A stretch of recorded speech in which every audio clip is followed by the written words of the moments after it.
I wasn't planning on using my head to go hit him. So.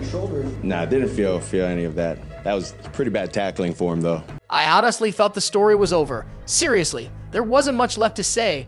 Most of us agreed that Tua should think about retiring, but he didn't just say no. He made it clear he wasn't going to change how he plays football at all.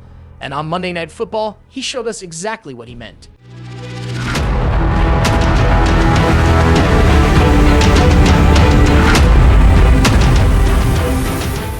So Stefon Diggs was out for the season, and the Houston Texans were missing Nico Collins during Sunday Night Football against the Detroit Lions. That meant Tank Dell was set to get more targets. But here's the thing. I had no clue who the Texans' second wide receiver would be, which made it tough to predict receiving yards early in the game. As the game started, John Mechie came out of nowhere, racking up over 65 receiving yards right away.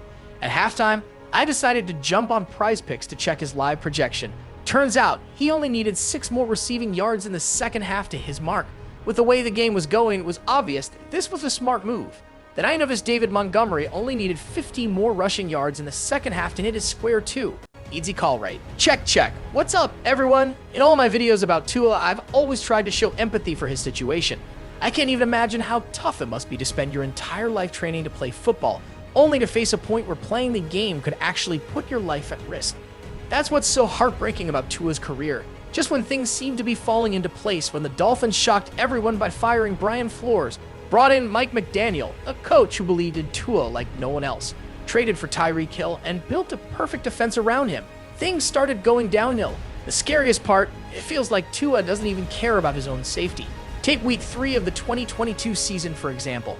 Matt Milano hit Tua hard, and when Tua tried to get back into the huddle, he stumbled and fell. It was an obvious sign of concussion, but Tua tried to brush it off and keep playing. It's hard to watch. Kind of got my legs caught under someone, and then they were trying to push back, and then kind of felt like I hyperextended my back or something. And then on the next play, I kind of hit my back and kind of hurt, and then I got up, and then that's kind of like why I stumbled. My back kind of locked up on me. But for the most part, I'm good past whatever concussion protocol they had. So the worst part? Tua played just 4 days later, even though he was clearly dealing with a concussion. What happened next changed NFL history. During the game against the Bengals, Tua took a brutal sack and showed a fencing response, a chilling reaction that occurs when a traumatic brain injury causes the arms to flex into unnatural positions. It's heartbreaking to watch, especially when you know what it means. This incident forced the NFL to completely overhaul its concussion protocols. Tua took a few weeks off after that, but incredibly, he returned in week 7 of the same season. It was shocking, considering he'd suffered 2 major head injuries in just 1 week. Then in week 16 against the Packers, Tua suffered a 3rd concussion. By this point, the Dolphins realized they needed a solid backup quarterback and brought in Mike White. Tua also made a big change. He started taking judo lessons to learn how to fall safely and absorb hits better. That summer felt a lot like this past season for Tua fans, full of uncertainty. Many wondered if he should retire. His parents, however, gave a very surprising response to those concerns. Oh, he comes back. Yeah, he comes back. You know what I'm saying? And that's their guy. You know what I'm saying? Yeah. I mean, they love him. We love them and what they're doing and how they're, helping him with his recovery and everything else, trying to get him back. After an offseason focused on keeping Tua healthy and ensuring the Dolphins had a solid backup plan, the team entered the 2023 season, and Tua had one of the best seasons of his career. He played every single game, completing 69% of his passes for over 4,600 yards, 29 touchdowns, and 14 interceptions. He finished in the top 5 for Comeback Player of the Year, became a Pro Bowler, and even played in his first ever playoff game. It was an incredible season for him.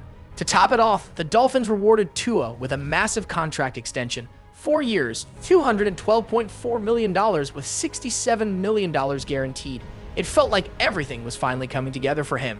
But then, things took a heartbreaking turn. In week 2 of the 2024 season, Tua seemed to forget all the lessons about protecting himself. He dove headfirst into a tackle by Damar Hamlin, resulting in yet another fencing response.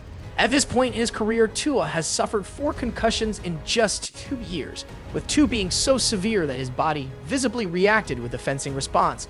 Once again, fans were left asking, should Tua retire? This question divided opinions, with his coach Mike McDaniel weighing in with his perspective. It would be so wrong of me to even sniff that subject. You're talking about his career, right? His career is his. Bringing up his future is not the best interest of him. But eventually we knew what the decision was going to be. Tua would return shortly after and say this. I appreciate your concern. I really do. I love this game, and I love it to the death of me. That's it. Tyreek Hill would go from posting highlights of him in Kansas City Chiefs uniform to saying this. We're back, baby. Strike up the fucking band. We're back, baby. Start me this week, baby. Let's go. And we would find out that Shah already made a decision on his future. My understanding is that Tua Tagovailoa has no plans to retire. Now, let me be clear. I'm not saying Tua should retire. I've always approached this situation with empathy. My only hope is that Tua would be more cautious about his neurological health. After all, even if he chose to retire, he's still entitled to $167 million. But Tua has decided to keep playing, and I understand why.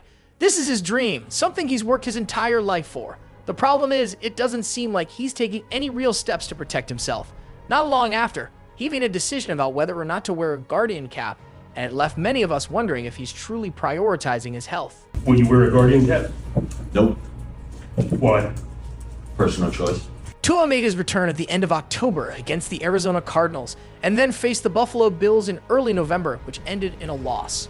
The funny part, there were moments when Tua would slide, and the crowd went absolutely wild, cheering as if it was a game-winning play. Fast forward to Monday Night Football. Honestly, at this point, watching Tua play on national TV makes me nervous. This game was huge for the Dolphins, a make-or-break matchup against the LA Rams. Both teams were dealing with injuries all season. The Rams had been missing Pucanacchio and Cooper Kupp for most of the year, and the Dolphins had no real backup plan at quarterbacks since they cut Mike White before the season began. Now there was one play in this game that really showed Tua hasn't learned much from his past experiences, and it's painful to watch as a football fan. During this game, Tua only threw one interception, but that one could have been career-ending. He threw it to Christian Rozeboom, who took off down the sideline. Tua ran him down to make the tackle, but instead of just shoving him out of bounds, Tua led with his head. Here's the thing, Rozeboom was already near the sideline. There was no need to go all in. If anyone in the league had a free pass to let this play turn into a touchdown, it would be Tua. But no, he dove in head first, literally, and got hit on the side of his head during the tackle.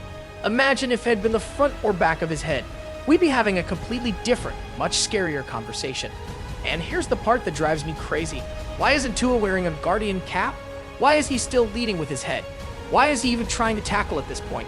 And the wildest thing? Tua just laughed the whole situation off like it was no big deal. As someone who loves football, it's frustrating to see him take these risks. There's so much at stake, yet he seems oblivious to the danger. It's tough to watch. I wasn't planning on using my head to go hit him. So. Yeah, I wasn't planning on using my head to hit him. Whoops. It's not like I've had 4 concussions in the past 2 years. It's not like I've suffered traumatic brain injuries so severe that my body literally flexed uncontrollably. At least Tua admitted this much, but seriously, it's hard to wrap your head around his mindset sometimes. Nah, I didn't feel any of that. That was pretty bad tackling for him, though. That was pretty terrible. At the end of the day, I'm not Tua's dad or anything, but I've never seen someone show so little regard for their own life when they don't have to. Look at Aaron Donald. He retired this past offseason to protect his brain health, even though he easily had another 5 years left in the tank. He's won a Super Bowl, earned his spot as one of the greatest defensive players of all time, and left on a high note. He's like the Calvin Johnson of defensive tackles, but with a much happier ending and a championship ring. The difference is that Aaron Donald stayed at the top for years, while Tua just got placed in the best position of his career 2 years ago. And I get it. It's tough to walk away from the game you love at 26. It's not easy to move on to coaching high school football, starting a business, or pursuing something else when you finally feel like you're set up for success. But at the very least, take some steps to protect your brain. A Guardian cap, better decision-making, something. The stubbornness just doesn't make sense. Maybe I'm overreacting. What do you guys think? Drop your thoughts in the comments. And if you think this situation is crazy, wait until you hear what's happening with the Dallas Cowboys. Micah Parsons is calling out his head coach. Jerry Jones has a stadium design flaw that's driving players nuts, and Dak Prescott is out for the year. Yeah, it's not their season.